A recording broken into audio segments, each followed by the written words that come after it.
محمدا عبده ورسوله. قال الله سبحانه وتعالى في كلامه المجيد: أعوذ بالله من الشيطان الرجيم. ومن آياته الليل والنهار والشمس والقمر لا تسجدوا للشمس ولا للقمر واسجدوا لله الذي خلقهن إن كنتم إياه تعبدون. محترم حضرات، ہم اور آپ یہاں پر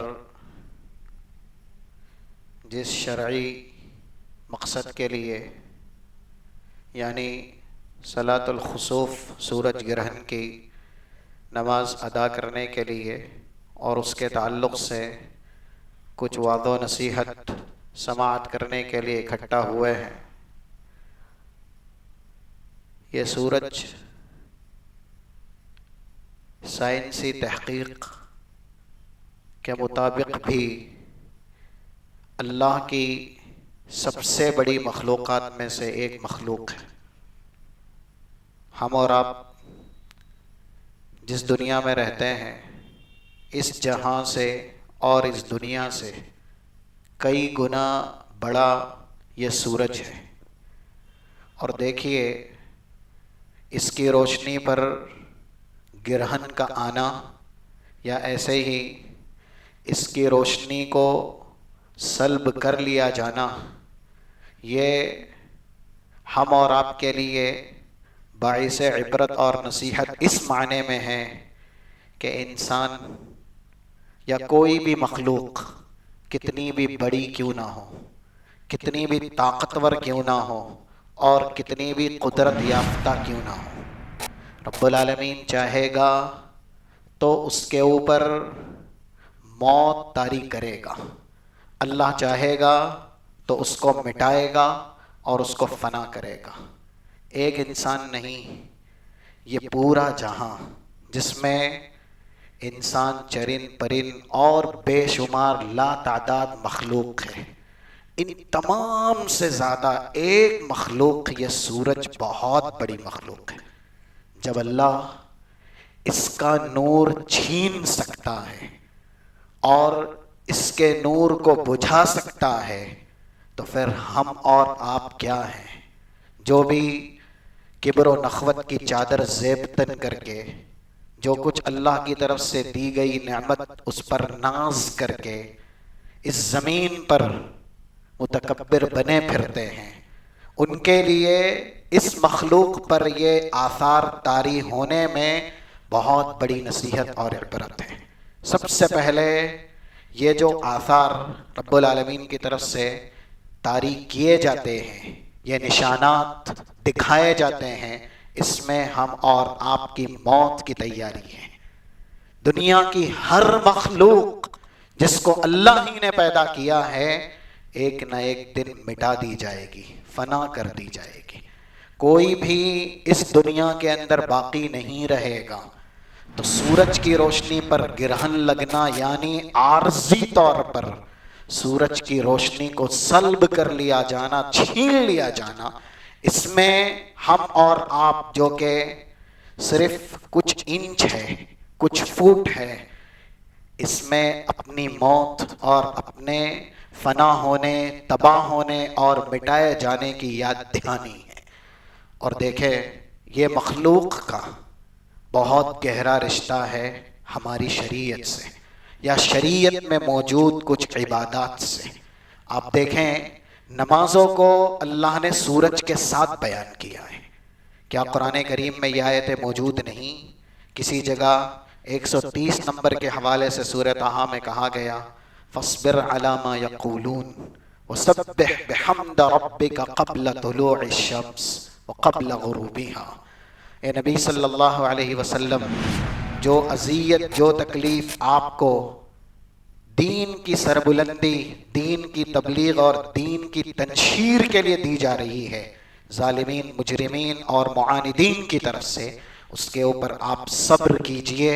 اور ایسے ہی سورج طلوع ہونے سے قبل جو نماز ہے یعنی فجر کی، اور سورج غروب ہونے سے قبل جو نماز ہے یعنی عصر کی، اس کی حفاظت کیجیے، کیونکہ عصر اور فجر کی نماز کی حفاظت کرنے کا مطلب ہے، جیسا کہ آپ کو کچھ روایتیں صحیح بخاری کے اندر ملے گی، 556557558559، 4-5 روایتیں ہیں جن کا لب لباب خلاصہ کلام یہ ہے، لن یلج النار رجل صلی قبل طلوع الشمس وقبل غروبها، وہ آدمی کبھی دوزخ میں داخل ہو ہی نہیں سکتا جس نے 2 نمازوں کی خاص کر کے حفاظت کر لی۔ ویسے ساری نمازوں کی ہمیں حفاظت کرنی ہے۔ 238 نمبر کی یہ مشہور آیت سورہ بقرہ کی، حافظوا علی الصلوات والصلاة الوسطی وقوموا للہ قانتین، ساری نمازوں کی حفاظت کیجئے، بالخصوص عصر کی نماز۔ 627 صحیح مسلم کی جو روایت ہے، رسول اللہ صلی اللہ علیہ وسلم ایک موقع سے عصر کی نماز بے وقت پڑھ رہے ہیں، یہاں تک کہ سورج غروب ہو گیا ہے، اور وجہ کیا بنی عصر کی نماز اس وقت پڑھنے کی؟ معاندین، کافرین اور مجرمین کی طرف سے جنگی سانحے میں یا جنگی پیمانے میں یا ایسے ہی جنگی حالات میں ان کو گرفتار کر دیا گیا۔ حضرت علی اس حدیث کے راوی ہیں، فرماتے ہیں شغلون عن صلاة الوسطی، یعنی صلاة العصر، جب عصر کی نماز معاندین کے جنگی پیرائے میں یا ایسے ہی جو صورتحال جنگ کی ان کی طرف سے پیدا کی گئی تھی، اس میں مصروفیت کی وجہ سے اہل ایمان بالخصوص رسول اللہ وقت پہ نہ پڑھ سکے، تو آپ نے کیا ارشاد فرمایا؟ ملأ اللہ بیوتہم وقبورہم النار، جن کی وجہ سے عصر کی نماز ہماری بے وقت ہوئی ہے، اللہ ان کی قبروں میں اور ان کے گھروں میں آگ کے انگارے بھر دے، دنیا اور آخرت دونوں ہی تہس نہس کر دے۔ کہنے کا مطلب یہ ہے کہ یہ سورج جو ہماری نمازوں سے جڑا ہوا ہے، اور ایسے ہی جب انسان قبر میں جاتا ہے تب بھی اسی سورج کا کچھ منظر، خاص کر کے جس منظر کے وقت ابھی ہم یہاں پر بیٹھے ہوئے ہیں، ایسا ہی منظر اس کو دکھایا جاتا ہے۔ 4272 نمبر کی ابن ماجہ کی حدیث ہے، رسول اللہ ارشاد فرماتے ہیں اذا ادخل المیت فی قبرہ مثلت لہ الشمس، جیسے ہی میت قبر میں داخل کی جاتی ہے، میت کے لیے اللہ سورج غروب ہونے کا منظر طاری کر دیتا ہے۔ رات میں تدفین ہو، فجر کے بعد تدفین ہو، کبھی بھی منو مٹی کے نیچے کسی میت کی تدفین ہوتی ہے، جب سوالات ہونے ہوتے ہیں تو اس کے لیے ایک منظر اللہ کی طرف سے طے کر دیا جاتا ہے۔ وہ کون سا منظر ہوتا ہے؟ مثلت لہ الشمس، سورج غروب ہونے کے دہانے پہ ہے، بالکل غروب کے وقت ایسا منظر اس کے سامنے طاری کر دیا جاتا ہے۔ جب وہ اٹھا کے بیٹھایا جاتا ہے فرشتوں کی طرف سے، تو کیا کہتا ہے؟ دعونی یمسح عینی حتی اصلی، چھوڑو مجھے، میری عصر کی نماز فوت ہو رہی ہے، میں پہلے نماز پڑھ لوں، پھر تمہارے سوالوں کا جواب دیتا ہوں۔ یہ ایک نشانی بھی ہوتی ہے فرشتوں کے لیے کہ یہ بندہ مومن ہے، یہ سوالوں کے جواب دے لے جائے گا۔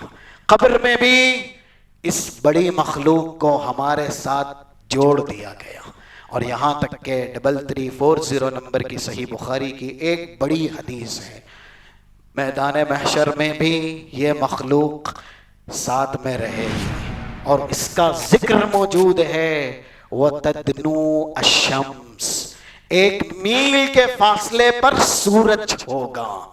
ابھی ہم نے آیتیں پڑھی سورہ ابراہیم کے اخیر کی، کسی کو پڑھنا ہے تو پڑھے، بہت ہی المناک، خوفناک اور خطرناک، ہولناک اللہ نے میدان محشر کے مناظر بیان کیے، جس میں کہا گیا، جیسا کہ یہ آیتیں 43444 اور اس کے بعد کی ہیں، غالباً 58 تک اگر کسی کو پڑھنی ہے سورہ ابراہیم کے اخیر کی، اس میں ایک آیت ہے یوم تبدل الارض غیر الارض والسماوات، یہ زمین نہیں رہے گی، بدل دی جائے گی، آسمان نہیں رہے گا، بدل دیا جائے گا۔ تو آسمان ہوگا اور آسمان پہ سورج بھی ہوگا، لیکن وہ سورج اتنی اونچائی پہ نہ ہوگا جتنی اونچائی پر اس جہاں میں اس آسمان پہ ہے، بلکہ وہ 1 میل کے فاصلے پہ ہوگا۔ دنیا میں ہماری زندگی میں بھی سورج کو ہماری بہترین بڑی عبادت کے ساتھ جوڑ دیا گیا، جو ساری عبادتوں کی سردار عبادت ہے۔ 2616 جامع ترمذی کی حدیث میں یہ ایک جملہ ہے، عمودہ الصلاۃ، دین کا پلر نماز ہے۔ کسی عمارت کی بنیاد پلر پہ رہتی ہے، اگر پلر منہدم ہو جائے عمارت خود گر جاتی ہے۔ تو ایسے ہی جو دین کا پلر ہے اس کے ساتھ بھی سورج کو جوڑا گیا، اور جہاں اصل کامیابی ہے، جو محور یا مرکز کامیابی ہے، قبر کی پہلی منزل، جیسا کہ 4267 نمبر کی ابن ماجہ کی روایت ہے، رسول اللہ صلی اللہ علیہ وسلم کا ارشاد گرامی، حضرت عثمان جن لوگوں نے سوال کیا ان کو بیان کرتے تھے، ان القبر اول منازل الاخرہ فإن نجا منہ فما بعدہ ایسر منہ، یہ آخرت کے مرحلوں میں سے پہلا مرحلہ ہے، اگر یہاں زیور نجات سے آراستہ کر دیے گئے تو پھر آگے کی منزلیں اللہ تمہیں نجات یافتہ ہی دکھائے گا، یا پھر آگے کی منزلوں میں کامیابی سے اللہ ہمکنار کرے گا۔ تو مرکز کامیابی قبر کی منزل ہے، وہاں پر بھی سورج جوڑ دیا گیا، اور کلام مجید میں اللہ نے جا بجا سورج کا ذکر کیا ہے، اور اس کی اہمیت یا افادیت کے لیے کہ اس مخلوق میں ہم اور آپ کے لیے بہت زیادہ عبرت ہیں، اور اس میں غور و تفکر کرنا ہے، تدبر کرنا ہے۔ ایک مستقل سورت ہی نازل کر دی جس کا نام رکھا اللہ نے سورۃ الشمس، والشمس وضحاها والقمر اذا تلاها۔ وقت نہیں ہے، نہیں تو میں آپ کو پورے ریفرنس دیتا، لیکن کچھ یاد دہانی کے طور پر اگر ہم اسے پڑھ سکتے ہیں یا ان آیات کے اندر غور و خوض کر سکتے ہیں۔ سورہ اعراف کی آیت ہے، آیت نمبر 54، جہاں اللہ نے کچھ مخلوقات کا ذکر کیا اور کہا وَسَخَّرَ لَكُمُ الشَّمْسَ وَالْقَمَرَ وَالنُّجُومَ مُسَخَّرَاتٍ بِأَمْرِهِ أَلَا لَهُ الْخَلْقُ وَالْأَمْرُ تَبَارَكَ اللَّهُ رَبُّ الْعَالَمِينَ۔ اللہ نے سورج کو تمہارے لیے مسخر کیا، چاند کو، ستاروں کو، اللہ ہی کے لیے یہ ساری مخلوقات ہے۔ کیوں؟ اللہ کہتا ہے 68 نمبر کی آیت کا ایک ٹکڑا ہے سورۃ القصص کا، وَرَبُّكَ يَخْلُقُ مَا يَشَاءُ وَيَخْتَارُ، اللہ جو چاہتا ہے جیسے چاہتا ہے پیدا کرتا ہے۔ اسی لیے کہا گیا 253 نمبر کا ایک ٹکڑا سورہ بقرہ کا، ان ربک فعال لما یرید، تیرا رب جو چاہے گا کرے گا، کیونکہ اسی کے چاہنے سے ہوتا ہے، کسی کے چاہنے سے کچھ نہیں ہوتا۔ اور کچھ آیتیں ہم نے پڑھی ہیں جس میں 32 اور 33 کی سورہ ابراہیم کی، وہاں پر بھی سورج کا بیان ہے۔ اور اسی طریقے سے ابھی خطبہ مسنونہ کے بعد ایک آیت پڑھی گئی سورہ فصلت کی 37 نمبر کی، اللہ کہتا ہے وَمِنْ آیَاتِهِ اللَّيْلُ وَالنَّهَارُ، اللہ کی بڑی نشانیوں میں سے رات و دن کی آمد ہے۔ یہ رات اور دن کیسے تبدیل ہوتے ہیں؟ دن کب آتا ہے؟ جب سورج طلوع ہوتا ہے۔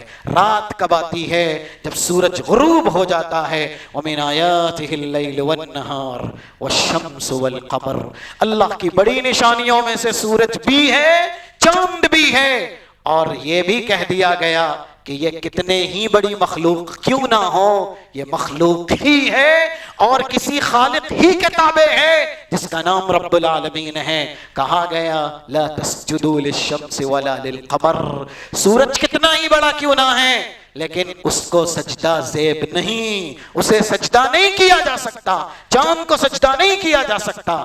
جس ذات نے ان سب کو پیدا کیا ہے وہی تنہا اکیلی سجدے کی مستحق ذات ہے۔ وَاسْجُدُوا لِلَّهِ الَّذِي خَلَقَهُنْ، اور آج ہم اور آپ سجدہ کرنے کے پابند کیے گئے، لیکن دیکھیے دل چراتے ہیں، مسجدوں سے دور بھاگتے ہیں، نمازیں بے وقت کر دیتے ہیں، یا پھر ایسے ہی نمازوں کو بے وقت نہیں بلکہ ایسے ہی چھوڑ دیتے ہیں، ترک کر دیتے ہیں، نماز کی حفاظت نہیں کرتے۔ قرآن میں 18 نمبر سورہ حج کی آیت ہے، اس کو بھی غور سے سنیے گا۔ أَلَمْ تَرَ أَنَّ اللَّهَ يَسْجُدُ لَهُ مَنْ فِي السَّمَاوَاتِ وَمَنْ فِي الْأَرْضِ وَالشَّمْسُ وَالْقَمَرُ وَالنُّجُومُ وَالْجِبَالُ وَالشَّجَرُ وَالدَّوَابُ وَكَثِيرٌ مِّنَ النَّاسِ۔ کتنے ہی ہیں جو اللہ کی مخلوقات ہے، چاہے سورج ہو، چاند ہو، یا ایسے ہی شجر ہو، حجر ہو، چوپائے ہو، انسانوں میں سے ایک بڑی جماعت ہو، زمین میں ہو یا آسمان میں ہو، کتنی ہی مخلوقات ہے، کس کے سامنے سجدہ ریز ہوتی ہے؟ سب اللہ کے سامنے سجدہ کرتے ہیں۔ یہ سورج بھی اللہ کے سامنے سجدہ کرتا ہے۔ اور ایسے حالات کیوں پیدا ہوتے ہیں؟ رسول اللہ صلی اللہ علیہ وسلم کی ایک حدیث ہے جو ابو داؤد میں موجود ہے 1177 نمبر سے، اور ایسے ہی صحیح مسلم کے اندر بھی یہ الفاظ ہیں جس کا نمبر 911 ہے۔ رسول اللہ صلی اللہ علیہ وسلم نے کہا، جب سورج پر یا چاند پر گرہن لگتا ہے تو کیوں لگتا ہے؟ یہ اللہ مناظر کیوں دکھاتا ہے؟ یخوف اللہ بہما عبادہ، اللہ ان مناظر سے اپنے بندوں کو ڈراتا ہے، اپنا خوف دلاتا ہے۔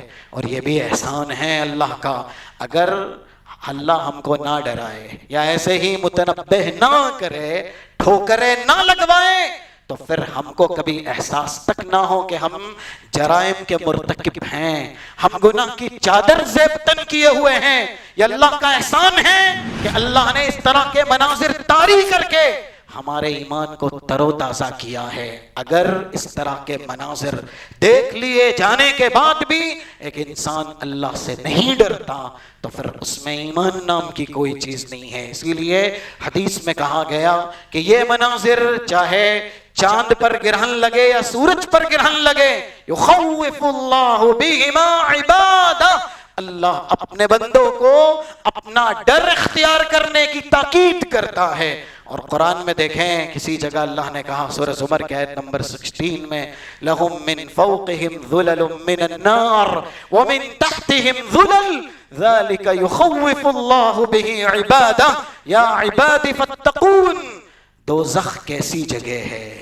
دوزخ کے اوپر بھی آگ ہے، نیچے بھی آگ ہے، لباس بھی آگ کا ہے، کھانا بھی آگ کا ہے۔